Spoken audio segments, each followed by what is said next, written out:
Tako bo hrani za naš želodec, pa še hrana za našo dušo. Namreč še malo pa bodo polnoletni, skupina Midva namreč. Po legendarni prvi črtici ostaja stalnica na slovenski glasbeni sceni. In lep pozdrav Tonetu Kregarju. Tone, dobro jutro. Dobro jutro, lep pozdrav. Kmalu boste, kot rečeno, polnoletni, 17 let že ustvarjate ob številnih muhah enodnevnicah, ki se v tem času so se porajale na slovenski glasbeni sceni, vendarle že kar dobra kilometrina. Kako uspeva obdržati se na, lahko rečemo, nehvaležnem glasbenem slovenskem trgu? Ja, verjetno je to res kar dolga doba, ne? Človek mogoče bi bilo včasih dobro pogledati malo z distance, da bi dejansko ugotovil, da je to precej dolgo obdobje. Ne vem, razlogov verjetno več. Očitno se člani ansambla tako, še vedno tako dobro razumemo, se imamo še vedno tako radi, da nekako vztrajamo skupaj. Očitno imamo še zmeraj nekaj zapovedati in očitno nas ljudje še vedno radi poslušajo oziroma še zmeraj so pripravljeni poslušati to, kar imamo mi zapovedati. Omenili ste, da imate še vedno nekaj zapovedati. Prej sem že omenil legendarno črtico. Vaša besedila so žmohtna, če lahko uporabim to besedo. Vas je kdaj strah, da kaj ne bo šlo skozi? Pri nas res, da ni cenzure, ni piskov v skladbah, ni tišine v delih besedila, pa vendarle, vas je kdaj strah, da greste čez rob? Mislim, da se v tem času, da smo nekako zelo dobro izostrili občutek za hojo po robu. Skratka, kako se približati tisti meji še sprejemljivega in ne prestopiti. Ali je to ravno prednost rock glasbe, ki si lahko to privoščili? Nedvomno, ker sama rock glasba v bistvu že na nek način je rock besedilom, rock glasbenikom, rock skupinam vendarle dovoljeno malce več kot pa klasični tej pop estradi, ki se tudi pričakuje nekaj drugačnega in tudi verjetno nagovarja vendarle malce drugačen segment publike, ki to pričakuje in ki to na nek način tudi ceni. Zdaj, cenzura, samocenzura, seveda k sreči ne živimo v časih, ko bi se morali blazno omejevati. Seveda pa vsak pri sebi ustvari, kot avtor ustvari nek svoj, kot rečeno, neke meje, nek obseg, katerega ne želi preseči. Namreč nihče, mislim, nikoli nismo želeli smo opozarjati na določene stvari, morda deloma tudi malce provocirati, nikoli pa žaliti oziroma biti neokusni. Nazadnje to je hitro, se ta zadeva vrne kot bumerang in tudi ne vem, zakaj bi te stvari počeli. Vaša zadnja video zadeva nosi naslov Sladka kot med, kmalu bo stara 1 leto. Pa si bomo privoščili vsaj v nekaj kratkih taktih Midva, torej in pa Sladka kot med.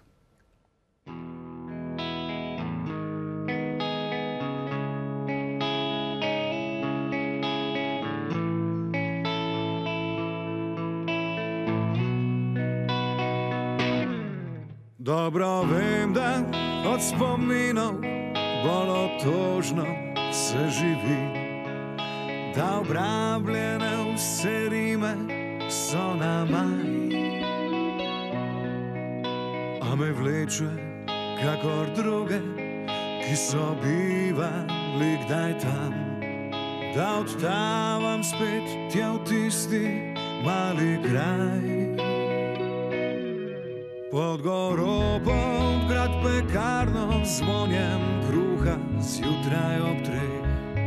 Vse do kina, kamor treba, je čez most.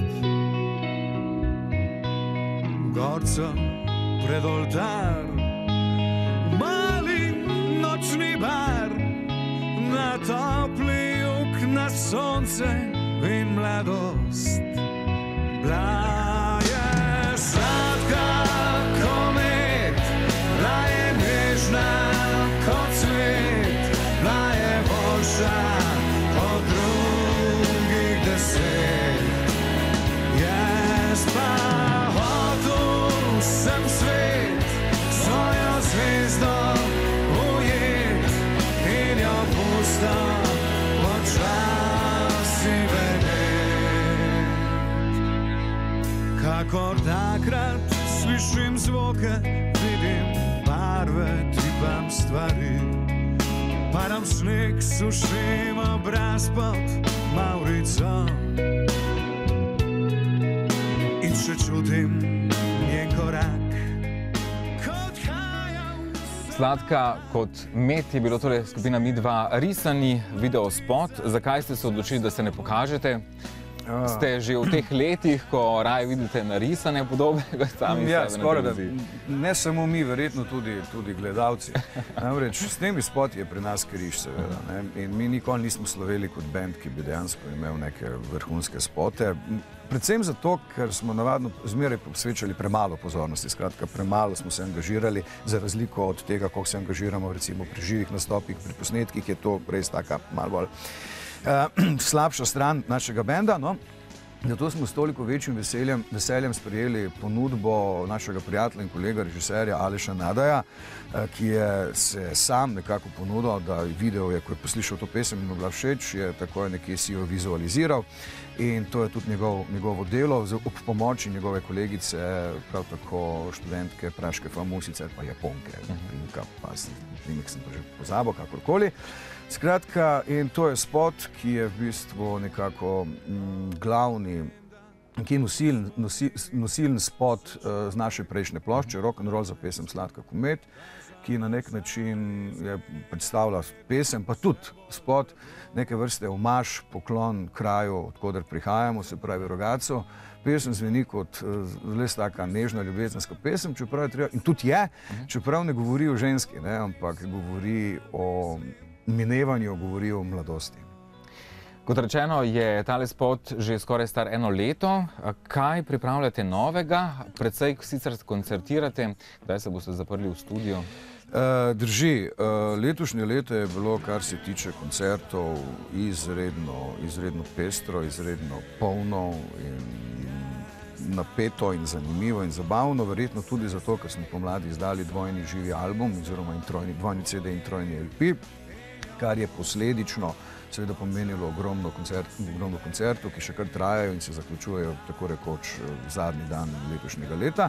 No, glede na to, pa da dejansko že kar nekaj let nismo, oziroma že dobri 2 leti nismo izdali nič svežega, nič avtorskega novega, nekako se tudi mislim, da tudi poslušalci od nas pričakujejo, javnost od nas pričakuje in tudi sami si želimo malce več energije posvetiti kreativnemu procesu, zato se z novim letom rahlo omikamo z koncertnih odrov, ne povsem, ampak deloma, in bomo ta višek časa in energije namenili ustvarjanju novih skladb. Jaz upam, seveda pri kreativnosti je zmeraj več vprašanj, receptov ni, potreben je navdih, potrebna je dobra volja, potrebna je tudi neka energija med avtorji, med člani benda, ampak jaz vendarle upam, da bomo nekje naslednjo pomlad že lahko postregli s kakšno novo pesmijo. Minuli vikend ste nastopali tudi na akustičnem vikendu v Mariboru, svojevrsten uspeh, lahko rečemo, v sklopu Evropske prestolnice kulture. Praktično vsa prizorišča, kjer ste nastopali različne slovenske glasbene skupine, so bila nabita do zadnjega kotička. Je to dobro slišati, da je takšno zanimanje za slovensko glasbo? Zelo, zelo.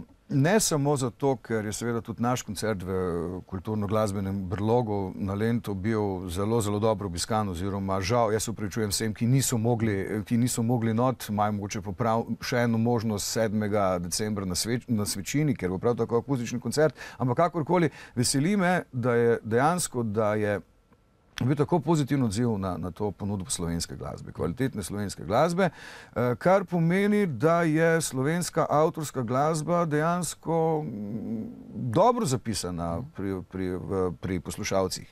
Da pa morda res primanjkuje tovrstnih akcij, tovrstnih projektov, tovrstnih tudi medijsko podprtih zadev. Recimo ta vikend v okviru EPK-ja, pa ne nazadnje pred mesecem dni dan 202, ko smo prav tako, ko je v bistvu bila neka vrste revija slovenskih glasbenikov ob 40-letnici vala 202 in ko smo dejansko slovenski glasbeniki doživeli zelo, zelo dober sprejem, polne hale Tivoli. Skratka, še več tovrstnih zadev in vsem bo bolje. Tone, najlepša hvala, uspešno še naprej, predvsem pa veliko ustvarjalne energije ob novem projektu. Najlepša hvala za povabilo in seveda dobrodošli naše koncerte, med drugim tudi 5. decembra v Cvetličarni, nekako zaokrožen koncert letošnje dobre koncertne sezone.